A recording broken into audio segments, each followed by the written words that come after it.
Vous attendez le bus?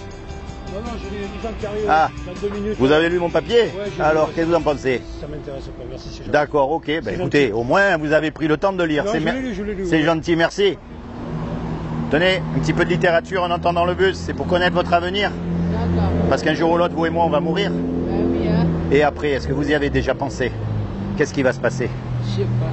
Vous n'avez pas envie de savoir? Alors je vais vous dire, une fois qu'on est mort, on va être jugé par rapport aux 10 commandements.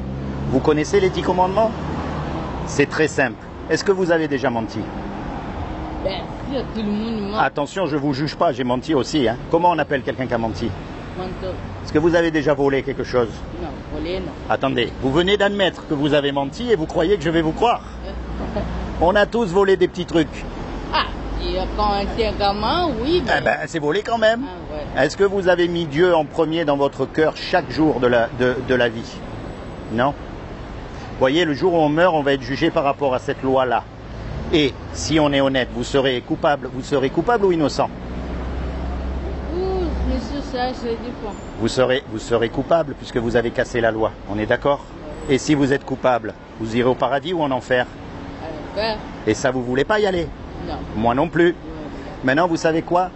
Dieu, il nous aime, puisque c'est lui qui nous a fait. D'accord? Il a fait quelque chose pour que malgré qu'on soit coupable, vous et moi, on puisse éviter d'aller en enfer. Est-ce que vous savez ce qu'il a fait?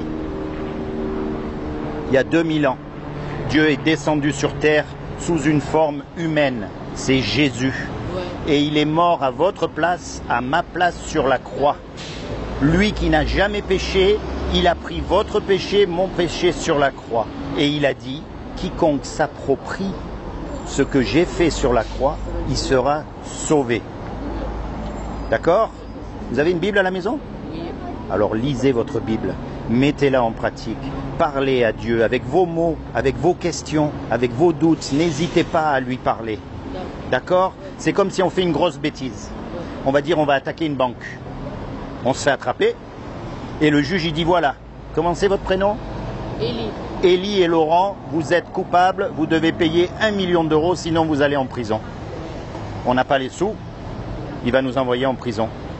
Et tout d'un coup, il y a un homme qui arrive, qu'on ne connaît pas, et qui paye à notre place. C'est ce que Jésus a fait pour nous. D'accord, Élie? Oui. Pensez-y dès aujourd'hui, parce qu'on ne sait pas quand on meurt. Ah oui, ça, je sais pas. On peut partir là dans 5 minutes, comme on peut partir dans 20 ans. C'est pour ça que je passe dans la rue, pour dire aux gens, rapprochez-vous de Dieu avant qu'il soit trop tard. Ben oui, ça c'est vrai. Soyez bénis. Ben, merci beaucoup.